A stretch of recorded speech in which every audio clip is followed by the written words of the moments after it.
Stay on trade, stay on China. Remember, I really need an update on what's going on with these China trade talks and the 90-day deadline. It's been rather quiet. Right. We have heard that China's economy is not doing very well, but that's about all we've got. We need an update on the status of China talks from somebody who knows what's going on, and that would be Gordon Chang, our Asia watcher. Come on, just give us a report here. What's going on? What should I know about this? Well, there are those trade talks. A lot of people are saying there's going to be an agreement because there's pressure on the president to have something. And clearly that would help the stock market.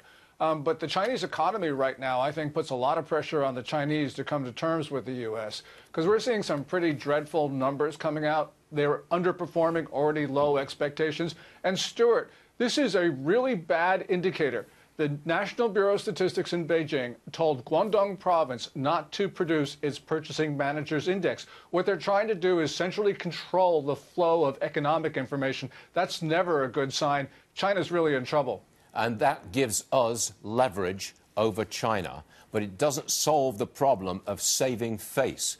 Any agreement, the Chinese side must save face. They can't take a flat-out defeat in public. They can't do that. So what kind of formula would allow a face-saving agreement for both sides?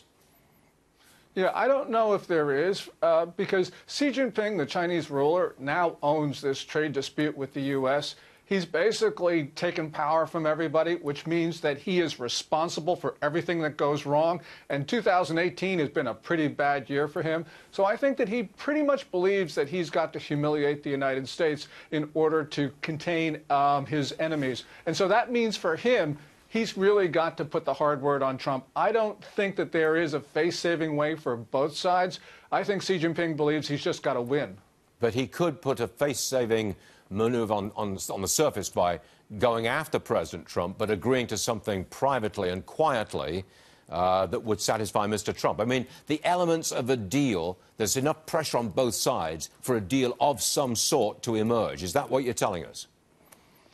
Well, yeah, that's the way it should work, but the politics inside Beijing right now are somewhat bizarre, and so I think that that really puts Xi Jinping in a precarious position, which means that he really feels that he should take China to the edge because, look, if he doesn't do well on this, Stuart, he probably will lose power and maybe even his freedom. So I think that really the incentives for him are to drive a very hard bargain with the United States. You know, and we've seen some pretty tough Chinese positions in spite of the bad economic news. And obviously Xi Jinping knows that we know that he's in a weak position, but nonetheless, he's driving this train really hard. Yes, he is. Gordon Chang, thank you very much, sir. See you again soon.